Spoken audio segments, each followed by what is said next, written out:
дар бораи муносибатҳои байни ҳамдигарии эҳтиромона ва хуби падару модари худ чӣ нақл карда метавонед? ҳар рӯзи зиндагӣ мо фикр мекунем ки як рӯзи хушбахтии мо буд аз як тараф ва аз сӯи дигар як дарс буд ва ҳоли мо дар ҳоли бо мушкил рӯбарӯ шудан албатта фикр мекунем ки дар ин ҳолат модари ман ё падари ман чӣ кор мекард.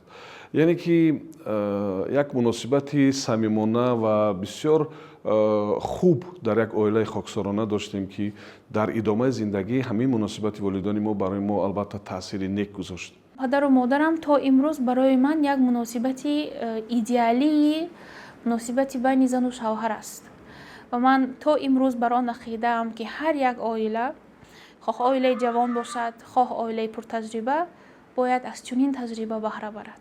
ба фикрам ки аз ҳама чизи беҳтаринаш ин ҳамдигарфаҳмӣ буд. чӣ хеле ки дар новобаста аз шароите ки дар он ҷо мо калон шудем, шароите ки мо доштем дар баъди солҳои вазнини ҷанги шаҳрвандӣ буд. ҳамдигарро фаҳмида ҳамдигарро дастгирӣ мекарданд дар чӣ масъалае набошад. ҳамин чиз бисёр як хислати хубе ба худ ман гирифтаам аз онҳо. оила макони меҳрубонӣ.